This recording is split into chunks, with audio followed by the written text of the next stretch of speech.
अग्निपथ के अंदर जो बच्चा भर्ती हो रहा है, वो मेहनत कर रहा है, वो दौड़ लगा रहा है, वो रनिंग कर रहा है, देश के अंदर किस प्रकार से तैयारी कर रहा है अपने तिरंगे की हिफाजत के लिए, उसको ये लोग कह रहे हैं कि हम तुझे लगाएंगे भारतीय जनता पार्टी के दफ्तर की हिफाजत के लिए। ये किशन रेड्डी बयान देते हैं कि अग्निपथ के जो वीर हैं वो बाल काटने का काम कर सकते हैं, धोबी का काम कर सकते हैं। अरे ये काम करेंगे हैं आप? भारत मां के वीर सपूतों की तुलना कोई पैसों से कर रहा है, कोई कहता है इनको बिजनेस लोन दिया जाएगा, कोई कहता है कि इसके बाद धोबीगिरी कर सकते हैं, कोई कहता है कि इनको चौकीदारी पे लगाया जाएगा। अरे शर्म आनी चाहिए, शर्म आनी चाहिए भारतीय जनता पार्टी के ऐसे नेता।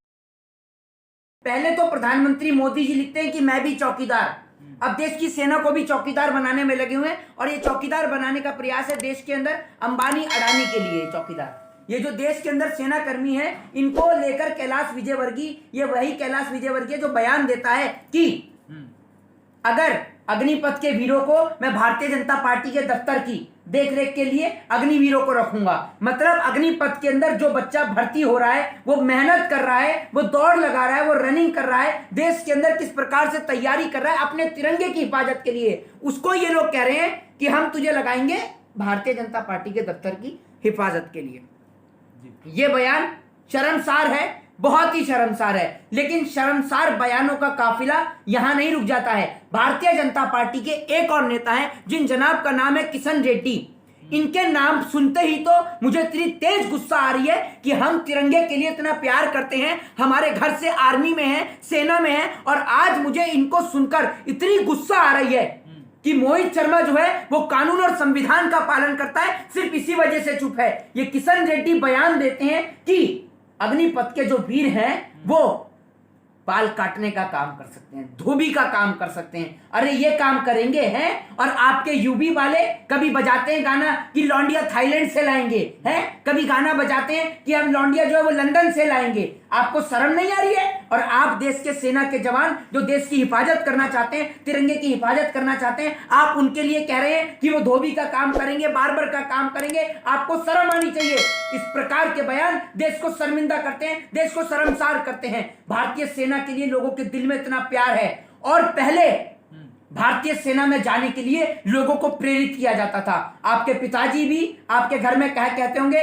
कि बेटा जाओ और भारतीय सेना में जाकर देश के तिरंगे का नाम रोशन करो, क्योंकि जब इस देश में किसी का बेटा तिरंगे में लिपट के आता है ना, तो उसकी माँ, उसके पिता आंसू नहीं बहाया करते, बल्कि छाती चौड़ी करके कहते हैं और सीने पे हाथ रख के कि ये मेरा बेटा है जो देश के तिरंगे के लिए, देश के लिए शहीद होके आया है। और वो बहुत खुश नसीब होते हैं जिनको कफन में तिरंगा मिलता है। और आप भारत मां के वीर सपूतों की तुलना कोई पैसों से कर रहा है, कोई कहता है इनको बिजनेस लोन दिया जाएगा, कोई कहता है कि इसके बाद धोबीगिरी कर सकते हैं, कोई कहता है कि इनको चौकीदारी पे लगाया जाएगा। अरे शर्म आनी चाहिए, शर्म आनी चाहिए। भारतीय जनता पार्टी के ऐसे नेता अगर इस्तीफा नहीं देंगे तो नरेंद्र मोदी जी, आपने जिस तरीके से देश को बदनाम किया है, आपने जिस तरीके से आज सेना के ऊपर जिस तरीके से बर्बरता हो रही है, आपके नेता उठपटांग बयान दे रहे हैं। वीके सिंह, पहले माँ पिता जो है वो लोग सेना में जाने के लिए बच्चों को प्रेरित करते थे, आज ये कह रहे हैं कि आपको बुला कौन रहा है। अरे अगर इन गरीब माओ ने अपने बच्चों को हटा लिया ना सरहदों की हिफाजत से, तो वीके सिंह कान खोल के सुन लो, मोदी अमित शाह कान खोल के सुन लो। इस देश की हिफाजत करने वाला, कश्मीर से कन्याकुमारी तक सरहद की हिफाजत करने वाला किसी नेता का बेटा नहीं खड़ा किसी देश की सरहद पे जो देश की हिफाजत कर लेगा। जिसको आप कह रहे हो कि आपको बुला कौन रहा है, अरे इनको बुलाता नहीं है कोई। ये भारत मां से प्यार करते हैं और भारत मां के लिए सीने में एक चिंगारी, एक जज्बा रखते हैं, जिसके लिए ये भारत मां के लिए वहां पर सरहद की हिफाजत करना चाहते हैं। आप इस प्रकार का बयान देते हैं, मुझे बहुत शर्मिंदगी महसूस हो रही है आज इन जैसे नेताओं के ऊपर कि ये नेता हमारे देश के नेता हैं। भारतीय जनता पार्टी के नेता और प्रधानमंत्री की क्या तारीफ करूं मैं। एक नेता जिसने पेंशन बंद कर दी और एक नेता जिसने नौकरियों को परमानेंट ही खत्म कर दिया। मां कह रही है कि मेरे पति से पहले तो मेरा बेटा रिटायर हो गया।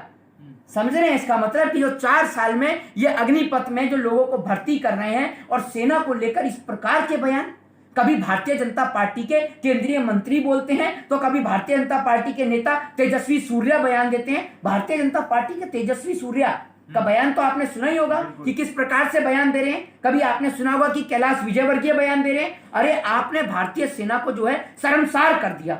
तो ये एक अभी भारतीय जनता पार्टी के जो नेता हैं तेजस्वी सूर्या, जिन्होंने एक स्टेटमेंट दिया कि 8 साल जेएनयू में बर्बाद करने से अच्छा है कि 4 साल अग्निपथ में नौकरी कर ली जाए, है? तो आप एक बात बताइए, 8 साल आपकी पार्टी की वित्त मंत्री निर्मला सीतारमण ने 8 साल क्यों खराब करे?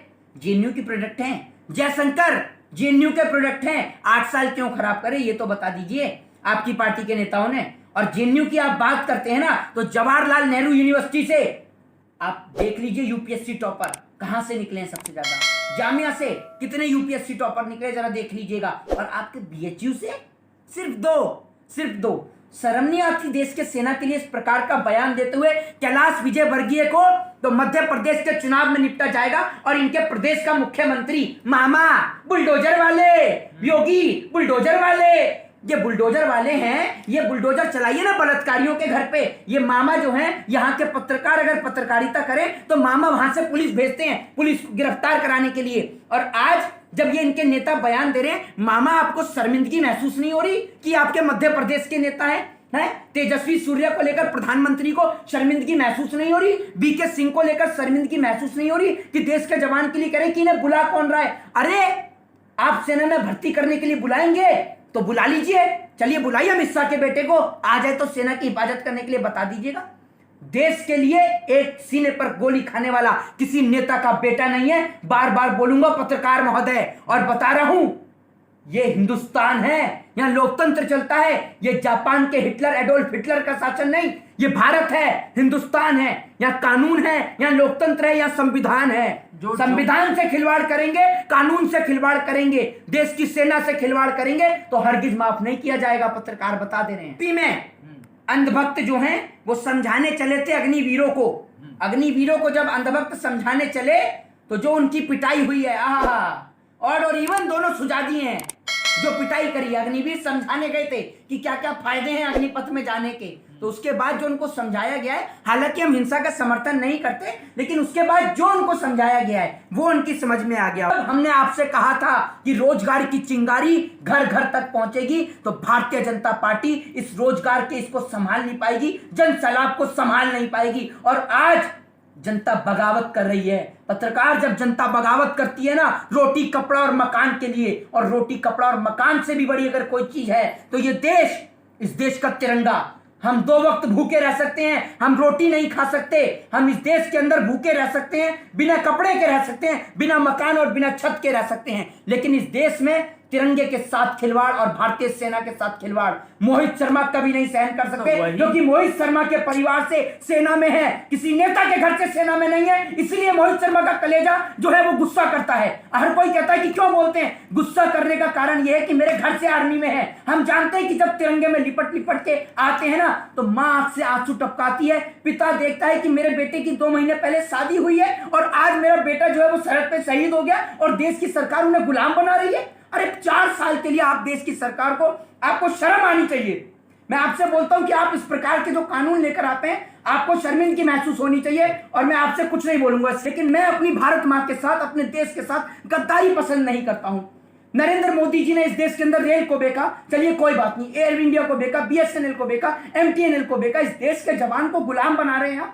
तो सरहद की हिफाजत कौन करेगा? आज पाकिस्तान गोली बरसाता है तो मरता कोई नेता का बेटा नहीं है, सिर्फ इस देश के अंदर गरीब माँ का बेटा मरता है जनाब। और आपसे यही बोल रहा हूं कि जवान को छोड़ दीजिए, इस देश के अंदर आर्मी को छोड़ दीजिए, बख्श दीजिए, क्योंकि अगर ये जवान और किसान नहीं रहेगा ना तो आपका बेटा और आपकी माँ भूखी मर जाएगी। आपके पास वो ताकत नहीं है कि आप कंप्यूटर से रोटी डाउनलोड कर सको, आपके पास वो टेक्नोलॉजी अभी नहीं आई है। इसीलिए आपको बोल रहा हूं। और मोहित शर्मा कोई भावुक नहीं हुए ना, मोहित शर्मा कभी ऐसे आंसू बहाते हैं। मैं अपनी सेना के साथ खड़ा हूं, अपने देश के लोगों के साथ खड़ा हूं। जय हिंद, जय भारत, वंदे मातरम।